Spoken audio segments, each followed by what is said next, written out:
আসসালামু আলাইকুম এভরিওয়ান, কি অবস্থা? কেমন আছেন সবাই? আশা করি ভালো আছেন। আমিও ভালো আছি আলহামদুলিল্লাহ। ঘুরতে বের হয়ে গেলাম নাগলা বাজারে। আমাদের এখান থেকে 30 কিলোমিটার দূরে নাগলা বাজার। সেই বাজারে ঘুরতে বের হয়ে গেলাম প্রিয় বন্ধুরা। রাতে গাড়ি চালালে মজাই অন্যরকম ফিল করতেছে। আমি আমার সাথে বাইক না দুজন মিলে ঘুরতে বের হয়ে গেলাম। আনন্দ লাগতেছে, কারণ হচ্ছে গিয়ে রাতে গাড়ি চালালে শরীরে অনেক ফিল আসে, অনেক মজা।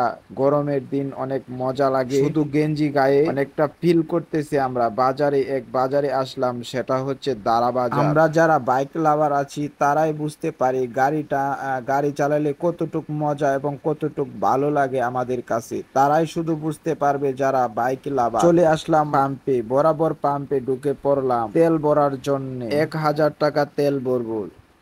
দেখি কত লিটার আসে, কত পার্সেন্ট আসে। দেখি সিএনজি সামনে একটা খাড়া দাঁড়ানো আছে। বাইকটা থইয়া এখানে একটু রেস্ট নিব। বাইক না নেমে পড়েছে আগে। আমি একটু আগালাম গাড়িটা তেল ভরার জন্য।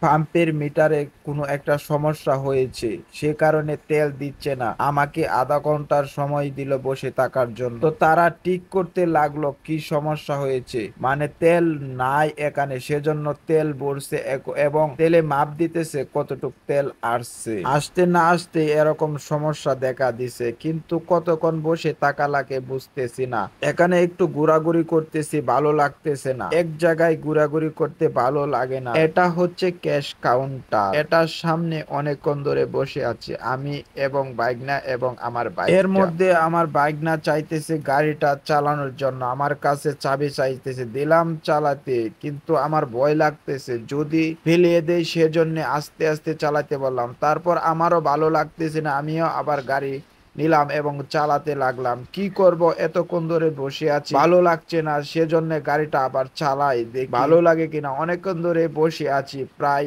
30 মিনিট পার হয়ে গেল, কিন্তু মাত্র কাজ ধরলো, ঠিক করতে লাগলো তারা। বুঝতেছি না কতক্ষণ লাগবে ঠিক করতে। আসলে আজকে আমার কপালটা মন্দ ছিল, তাই এখন দুর্দশা। বসে আছি, এখনো ঠিক হয় না। আর কতক্ষণ লাগে বুঝতে পারতেছি না, ভালো লাগতেছি না। তাই বাইক না ভিডিও এডিট করতে লাগলো। বাড়িতে একটা ভিডিও করেছিলাম ক্রিকেট খেলার, সেই ভিডিওটা এডিট করতে লাগলো বাইক। আর অসহায়ের মতো আমার বাইকটা দাঁড়িয়ে এবং মফিল নিয়ে নিলাম গাড়ির জন্য। এখন আসলে বিরক্ত লাগতেছে, এতক্ষণ ধরে বসে আছি কিন্তু এখনো কাজ সম্পূর্ণ হয় না। বুঝতেছি না কি হবে এখন। অনেকজন বসে তেল ভরার জন্য, তেল ভরে আবার রওনা দিয়ে দিলাম। এখন যা কি হয়, এখন আর সমস্যা নেই, সামনে কোনো সমস্যা নেই। দেখা হবে পরবর্তী ভিডিওতে।